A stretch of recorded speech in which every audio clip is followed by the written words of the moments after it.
et gringo. Il sent bon ton café. Tu, tu, tu, tu. Tu, tu, tu, tu, tu, tu, tu. Tu, tu, tu, tu, tu. Tu, tu, tu, tu. Tu, tu, tu, tu, tu. Alors aujourd'hui, on voit comment choisir sa machine à café automatique. Bon, certes, on parle barbecue, mais surtout de way of life, d'art de vivre. Et nous, le café, on adore ça, Laurent. Toi, t'adores ça? Moi, j'adore le café depuis très longtemps. Et bien moi, c'est assez récent. C'est un peu plus récent, on va dire. Moi, j'étais avant, on va en parler, j'étais avant plutôt sur de la capsule et j'ai découvert le café grain. Alors, on a tous les deux changé de machine à café récemment. C'est vraiment un hasard. On paye nos machines, donc on peut vous en parler en toute liberté. On a rencontré énormément de soucis pour choisir des machines à café automatiques. Donc je pense que vous êtes nombreux dans ce cas à vouloir basculer de la capsule vers la machine automatique. Et du coup, on va essayer de vous aider, ou en tout cas de vous aiguiller. Alors, on a décidé de changer de machine à café. Et pourquoi? Actuellement, j'avais ce type de machine, comme à beaucoup de monde, ce type de machine à capsule. Donc ok, on pourrait se dire, il y a le côté écolo, l'aluminium, c'est pas bien, c'est pas facile à recycler, ce qui est vrai, parce qu'on entasse quand même des capsules. Mais il y a quand même le côté économique, il y a le côté coût quand même. Une capsule comme ça, on a entre 40 et 50 centimes maintenant. Quand on fait le bilan à la fin de l'année, il y a pour un petit billet quand même. Hein. Donc au bout d'un moment, on commence à réfléchir et on regarde pour partir sur des machines automatiques et on voit que c'est très vite rentabilisé. Alors ça dépend forcément du nombre de cafés que vous buvez par jour. Nous, quand buvons à peu près 4 par jour, entre 3 et 5 ans, c'est rentabilisé. Donc c'est intéressant de partir sur des machines à grains. Si vous aimez ça, bien sûr, on en reparlera en fin de vidéo. Alors moi, ça fait déjà quelques années que j'étais déjà sur de la machine à grains, puisqu'il y a à peu près, cette machine a à peu près une quinzaine d'années, donc très vite par goût du café, parce que je trouvais que le vrai goût du café, c'est du café en grains qui va se moudre dans une machine automatique. Mais les années passent, elle devenait un peu plus capricieuse, difficile à nettoyer. Et donc, cette année, j'ai basculé sur un nouveau modèle, Melita. Alors, du coup, la question se pose, quelle machine choisir? Et là, je peux vous jurer que quand j'ai commencé à me poser cette question, ça a été la galère. Sur Internet, pour trouver le type de machine, pour avoir des conseils, en gros, il n'y a qu'un site, on peut le citer, c'est Maxi Coffee, qui fait des centaines de vidéos. Alors, honnêtement, c'est très bien fait. Je pense que je les ai toutes regardées. Il y en a plus d'une centaine, je les ai toutes regardées. Après, c'est un peu de parti pris. En tout cas, ils annoncent les différentes fonctionnalités des machines, mais ils ne critiquent pas. Il n'y a aucune critique, donc du coup, le choix peut être difficile. C'est pour ça qu'on fait cette vidéo, c'est parce qu'on se dit que ça peut quand même aider des gens à choisir de manière un peu indépendante, en tout cas on l'espère. Donc moi je pense que j'ai regardé à peu près toutes les marques. J'ai regardé du Miele, je sais jamais comment on dit. J'ai regardé chez Miele, j'ai regardé chez Krups, j'ai regardé chez Siemens, chez Philips Saeco, j'ai regardé chez Jura, j'ai regardé chez Delonghi, j'ai fait à peu près toutes les marques. Alors mes critères pour choisir la machine à café, ils étaient assez simples et assez stricts entre guillemets. Ces machines ont une certaine hauteur. Il faut que ça tienne sur votre plan de travail. J'ai des meubles hauts qui sont très bas, donc toutes les machines à café ne passaient pas. Tout l'interne de la machine, ce qu'on appelle le groupe d'extraction, je le voulais qu'il soit amovible. C'est pas le cas sur toutes les machines, et le fait qu'il soit amovible fait qu'il se nettoie beaucoup plus facilement. On va y revenir parce que justement chez Jura, c'est un des problèmes. Je souhaitais un broyeur de qualité. Je voulais une machine qui ait une grosse capacité en termes de galettes. Pareil, je voulais qu'il y ait une grosse capacité en eau, parce que pareil, vous allez voir que c'est très gourmand en eau, ce type de machine. Je voulais que ça puisse faire des boissons lactées. Voilà, on va voir que là aussi sur les boissons lactées, c'est là où on peut trouver la différence en termes de prix, parce que tous les systèmes ne sont pas identiques. Et enfin, je voulais je voulais quand même un look qui fasse pas trop plastique, parce qu'en fait, vous allez voir que ces machines-là, ça varie entre, on va faire simple, entre 400 et 2000 euros. On n'est plus sur la fourchette, on est sur de la fourche là, donc savoir quel prix mettre, est-ce qu'il faut mettre 400, 800, 1000, 2000, c'était vraiment très compliqué. Et en fait, il y a un petit piège sur Internet, c'est que vous voyez des photos, vous trouvez la machine très jolie, et en fait, vous la voyez en vrai, elle fait vraiment plastoc. Donc allez les voir quand même en magasin, parce que c'est important de voir le rendu final, le look de votre machine. Si vous attachez de l'importance au look de cette machine, je pense que quand on met un certain prix, c'est important d'avoir quand même une machine qui vous plaît.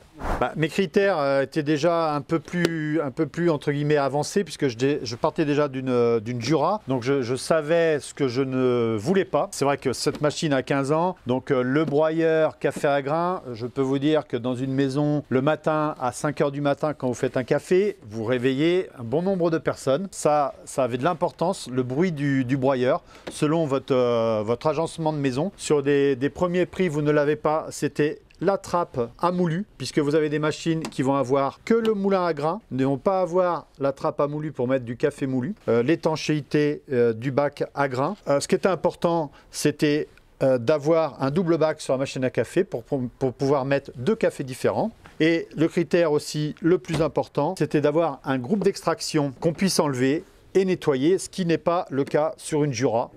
Sur une Jura, rien ne se démonte et c'est un problème sur la longévité de la machine. Sur tous les modèles que j'ai vus dans ma shortlist, il me restait 3 marques. Et finalement, j'étais pas parti sur du DeLonghi. Je suis parti sur du DeLonghi parce que ce modèle-là, qui est le dernier modèle de chez DeLonghi, qui s'appelle la Prima Donna Soul, me convenait parfaitement. Alors, on va faire le tour rapide pour vous montrer pourquoi ce modèle me convenait, parce qu'il répondait à tous mes critères. Donc, déjà, il y avait effectivement un bac à eau qui est extrêmement grand puisqu'il fait plus de 2 litres avec une cartouche filtrante, donc ça c'est très bien, et surtout il se retirait vers l'avant et pas par le dessus, du coup ça me gênait pas. Par rapport à ta cuisine, oui. Ouais, par rapport à ma cuisine et à mon plan de travail, donc ça déjà c'était... Ça peut avoir son importance. Ouais, c'est très très important.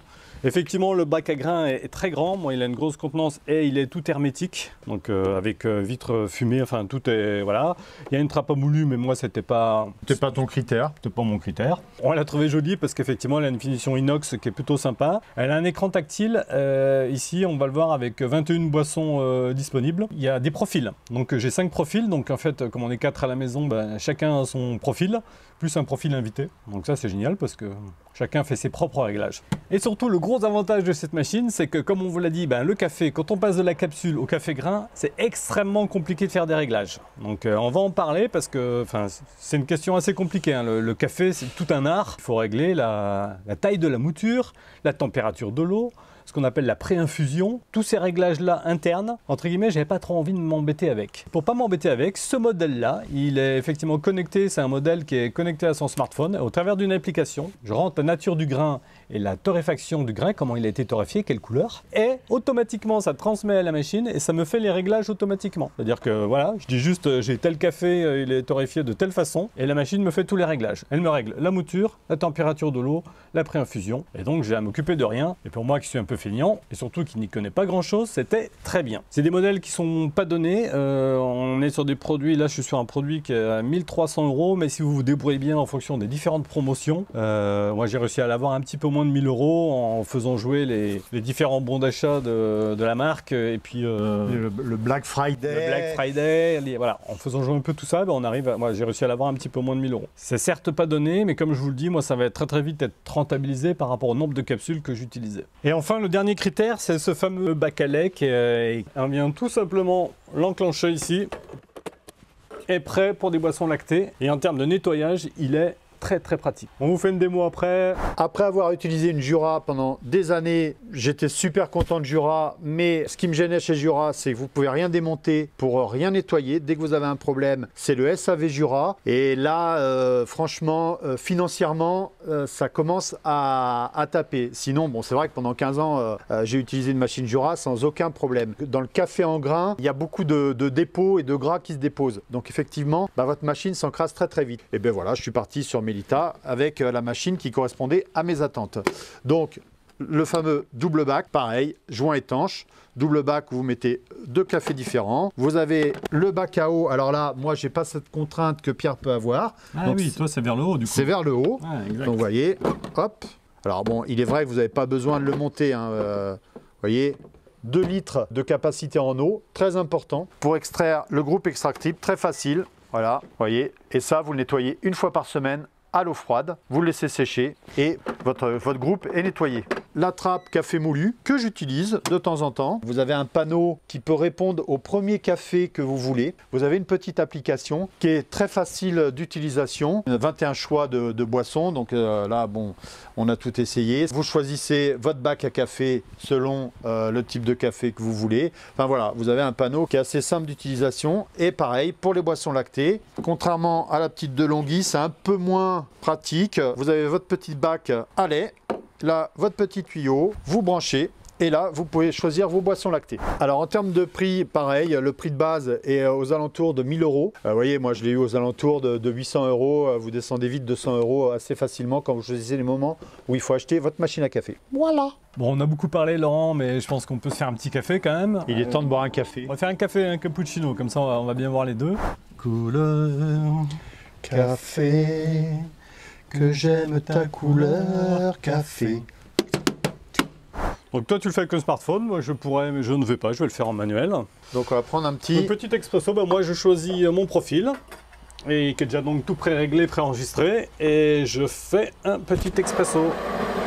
Donc là ça moule le café, ça prépare la galette, ça va pré-infuser, et ça coule.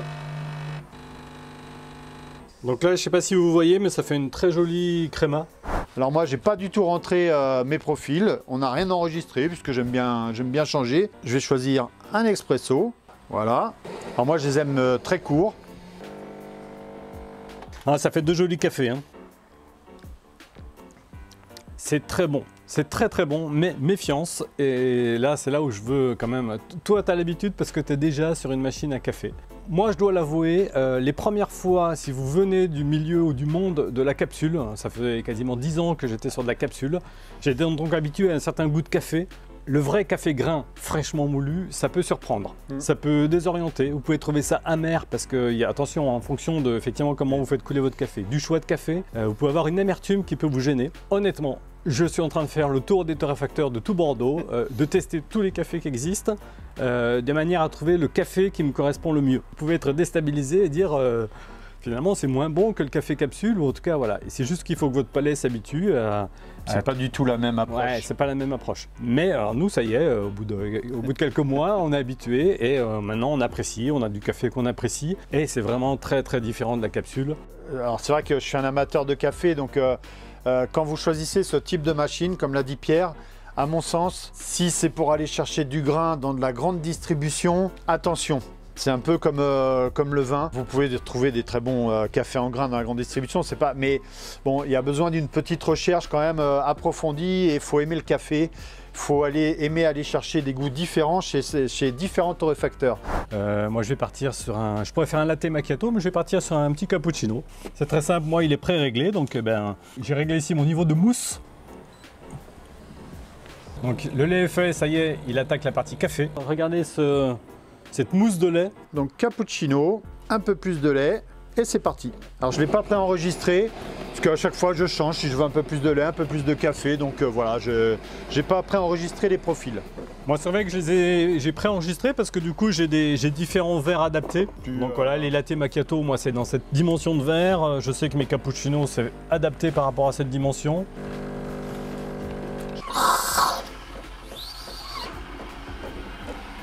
Vous avez vu que ça fait des boissons différentes. Moi, ça a commencé par le lait, puis ensuite le café. Toi, le café puis ensuite le lait. Il y a effectivement différentes recettes. Moi j'ai cette option aussi de pouvoir commencer par le café et ensuite le lait. En fait, ça dépend des marques. En fonction des marques, vous avez différentes recettes de café. Tout le monde n'interprète pas le cappuccino de la même manière. Non, ce qui est intéressant de regarder, c'est la mousse de lait et la tenue de la mousse de lait. Alors, pour avoir des bonnes tenues de mousse de lait, il faut prendre du lait entier. Alors, franchement, c'est hyper agréable. Alors, on est d'accord, on n'est plus dans la pureté du café. Les amateurs de café, là, on est sur du boisson lactée, de la boisson de plaisir famille. Mais honnêtement, c'est ça aussi qui fait que c'est agréable d'avoir une machine tout automatique. Ah, franchement, oui. Ouais. On peut en profiter pour parler un peu café. Enfin, Laurent, toi, tu fais le tour de tes torréfacteurs. Voilà, Brésil, Papouasie, café mystère. J'ai un café mystère.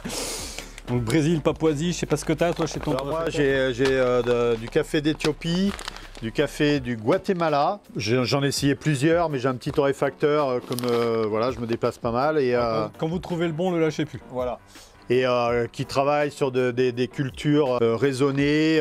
Je sais comment il est torréfié et c'est vraiment un plaisir d'aller chez un vrai torréfacteur et de parler café. Vous allez voir, comme on vous le disait tout à l'heure, que c'est pire que le vin. Alors quand même, comme on est là pour dire les choses, il n'y a pas que des avantages sur ces machines-là. On ne va pas hésiter à vous parler des inconvénients sur ce type de machine. Il y a toujours un truc à changer, c'est-à-dire que vous l'allumez le matin, soit il n'y a plus de grains, soit il n'y a plus d'eau. Il faut aller vider le bac à marre, donc pour enlever les galettes. Il y a toujours quelque chose à faire. Il y a toujours un truc, soit il faut nettoyer le groupe extractible, soit il faut changer la cartouche filtrante. Voilà, méfiance, ça consomme beaucoup d'eau. Pourquoi? Parce qu'il y a un lavage à chaque fois que vous allumez la machine, il y a un lavage à chaque fois que vous éteignez la machine. Pareil, à chaque fois que vous utilisez des boissons lactées, il y a un rinçage obligatoire. Donc ça consomme énormément d'eau. C'est effectivement un produit qui est cher, qui n'est pas donné. L'autre petit inconvénient, c'est que par rapport aux capsules, vous voulez un déca dans une capsule, vous mettez une capsule de déca. Là, si vous voulez un déca, vous êtes obligé de passer par la trappe à moulu. Et effectivement, c'est ce que je vous disais, attention, mise en garde, ça peut vous dérouter si vous êtes habitué au café capsule. Voilà moi les inconvénients que j'y trouve. À côté de ça, c'est un vrai plaisir quand vous commencez à rentrer dans ce milieu-là. C'est un vrai plaisir d'aller chercher vos cafés, comme le disait Laurent, chez son torréfacteur. Et puis après, derrière, d'apprécier le café, c'est quelque chose de génial.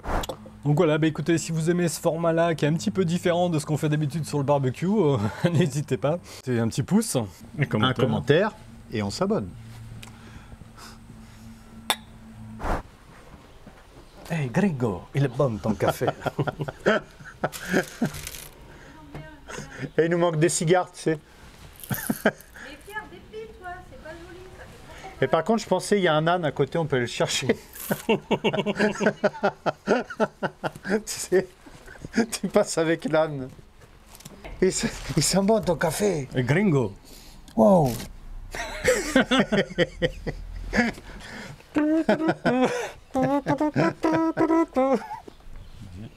Alors aujourd'hui, on voit comment choisir sa café à machine automatique. Donc là, il commence par le lait. C'est les rafales indiens. Couleur Café, que j'aime ta couleur, café. Couleur, café, que j'aime ta couleur, café.